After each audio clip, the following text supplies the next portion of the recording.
আপনার জামাই যে নোংরা স্ট্যাটাসটা দিছে, আমি হইছি শিলাকে জাওয়ানি, আমার হাজবেন্ড হইছে ঢাকঢুকুল তবলা বাজাইতে পারে না।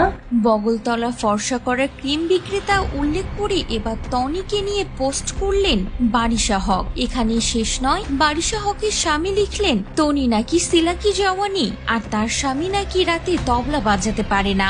আমার হাজবেন্ড নাকি ঢাকঢোল তবলা বাজাইতে যা ঘুমায় যায়। যে হ্যাঁ ভিউয়ার্স, এবার নেট মাধ্যমে টনি ও বারিশা হকের দ্বন্দ্ব রীতিমতো টক অফ দ্য কান্ট্রিতে পরিণত হয়েছে। আই চ্যানেলের টক শোতে এসে কান্নাকাটি করে টনির 3টি প্রশ্ন কেটে দেওয়ায় লাইভে এসে মুখ খুলেছিলেন টনি। কিন্তু ওইগুলাকে কেটে দেওয়া হয়েছে কারণ একজন কান্নাকাটি করতে। এবার টনিকে নিয়ে পোস্ট করলেন বারিশা হক। সেখানে তিনি উল্লেখ করেছেন, চ্যানেল আই কর্তৃপক্ষকে আমি অনুরোধ করব টেলিভিশন প্রোগ্রামের নির্দিষ্ট সময়সীমার কারণে এবং পার্সোনাল অ্যাটাক কোশ্চিনের কারণে এডিট করে দেওয়া হয়েছে সেগুলো পুনরায় সম্প্রচার করবার জন্য।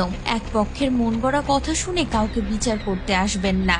আরেকটা কথা অবশ্যই বলতে চাই, যে বা যার কথা আপনারা শুনে এত আনন্দিত হচ্ছেন তার নিজেরই কয়দিন আগে নকল পণ্য বিক্রির অভিযোগে শোরুম বন্ধ ছিল এবং যোগাযোগ মাধ্যমে রং ফর্সাকারী ক্রিম নিয়ে এত আন্দোলন করছেন। তিনি নিজেই কয়েকদিন আগে এসে বগলতলা ফর্সা করার জন্য বগলের নিচে ক্রিম লাগিয়ে দেখিয়েছেন।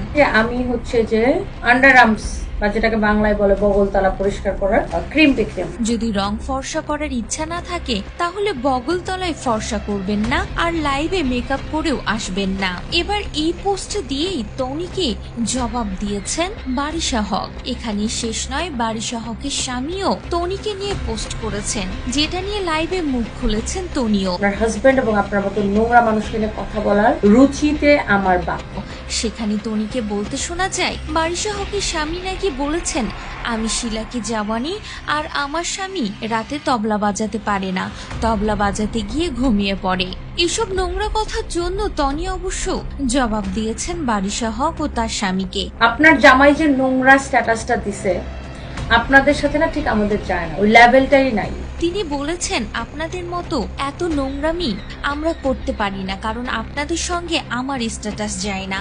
আপনার এবং আপনার হাজবেন্ডের মতো নোংরা মানুষকে নিয়ে কথা বলার আমার রুচি নেই। আর তাছাড়া আমি কখনোই বগল ফর্সা করার ক্রিম বিক্রি করিনি, বরং আমি একটা প্যাক বিক্রি করেছি যেটা ফর্সা না বগলের কালো দাগ দূর করে।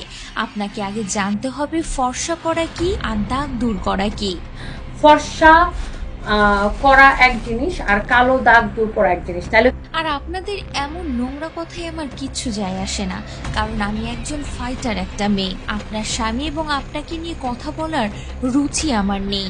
মানে কি বলবো, আমি খুব ফাইটার একটা মেয়ে, বুঝছেন? তো ভিউয়ার্স, রীতিমতো টনি ও বারিশা হকে দ্বন্দ্ব লেগে গিয়েছে। এই দিক থেকে আপনি কাকে সাপোর্ট করবেন, টনি নাকি বারিশা হক? অবশ্যই কমেন্ট করে জানাতে ভুলবেন না।